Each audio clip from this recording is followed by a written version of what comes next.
Hi, my name is Amber Case. I'm co-founder of Geoloqi.com. I co-founded it with Aaron Parecki, who's a developer. We make it easier for people to build apps, location-aware apps, and do useful things with location. When I was at WhereCamp in 2008, WhereCamp's a great conference that was started by Anselm Hook, who lived here and worked at Palatial, which is an early startup company here that was location-based, funded by Kleiner Perkins, which is one of the top VC funds. They brought it to Portland after seeing it in San Francisco and down in the valley. And they played this game called Pac-Manhattan, which was this game where you would use a cell phone, there'd be a control tower, it was real-life Pac-Man. And I played it, and I was so excited about it. I said, oh my gosh, I'd love to make this a digital version of this game, and GPS for phone wasn't really there yet. And I gave this session called like subscribing RSS feeds. It was a really long title. A bunch of people showed up. And I talked about how your phone should be smart, know where you are, and give you information based on where you are. It's a very old school type of thing that they were doing in the 70s at Park Research, right? So it wasn't a new idea. But I said, now it's possible to do this. Now it's possible to do useful things with location and automate some aspects of your life and make things truly useful for you. That the best technology should get out of the way, let you live your life. In 2009, somebody introduced me to Aaron Parecki, and he'd been tracking his location at 5-second intervals for years. I said, oh my gosh, a quantified self-type person, this is so great. And I was so happy to meet him, and we just started working together.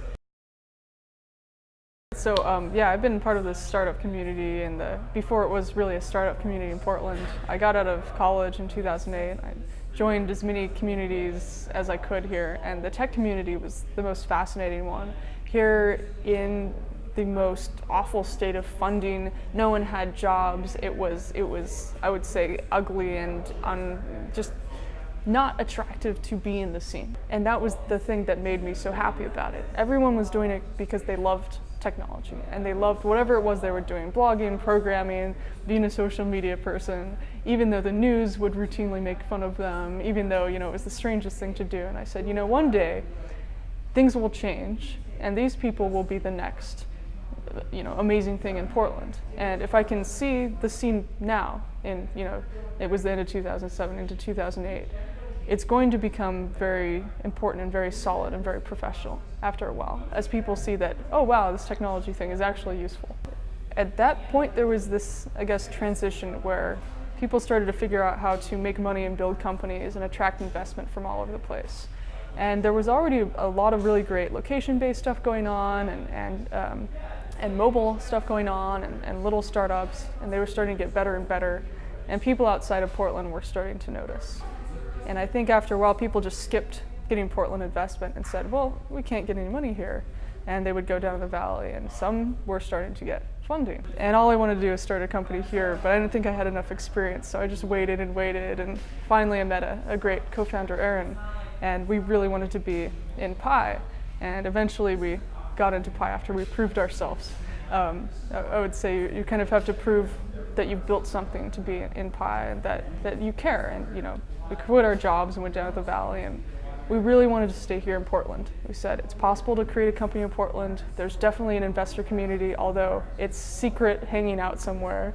And we're going to find it, and then we're going to let everybody know that you can get funding in Portland, that there's a great community of mentors and advisors, and it's the right time and the right place to do a startup. The great thing about the community in Portland is you have these people who are extremely famous anywhere else that you would expect that you wouldn't be able to approach. And here you can just sit down and talk with them. You can say, hey, want to go out for beer? And then they'll hang out with you and review your architecture, if you want, or what kind of server protocol should we use? Well, you can use this.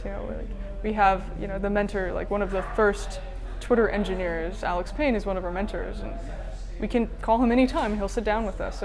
Ward Cunningham works out of here. He's the inventor of the wiki. I can go and talk to him about simplicity and agile development. There's these hackathons, there's meetups every night. If you feel alone, that you have a weird problem that you can't solve, instead of going down the valley where everyone's technically working on the same thing and they all look very similar and they're all slightly wealthy, you have a bar that you can go to here, like the Side Door in Southeast. And on Thursdays, there's like 30 or 40 people there. And you can talk about anything, And you can talk about, how is it to run a team? how did the last startup that you worked at succeed or fail? Like, what are good CEOs like? What are horrible CEOs like? And you can find out, and they'll tell you, because you can live, I guess, here. So I always, when I moved to Portland, I thought of it either as New York early on or as San Francisco early on.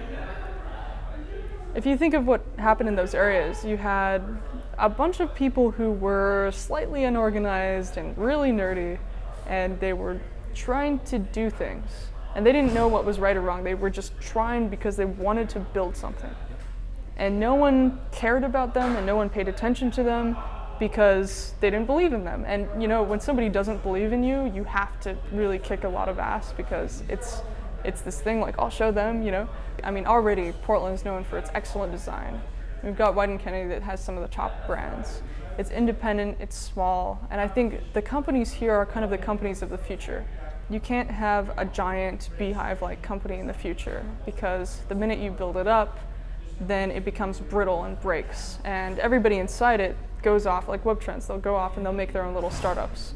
And then eventually WebTrends will buy those startups back, because what they really need to do is have divisions in the company that are agile.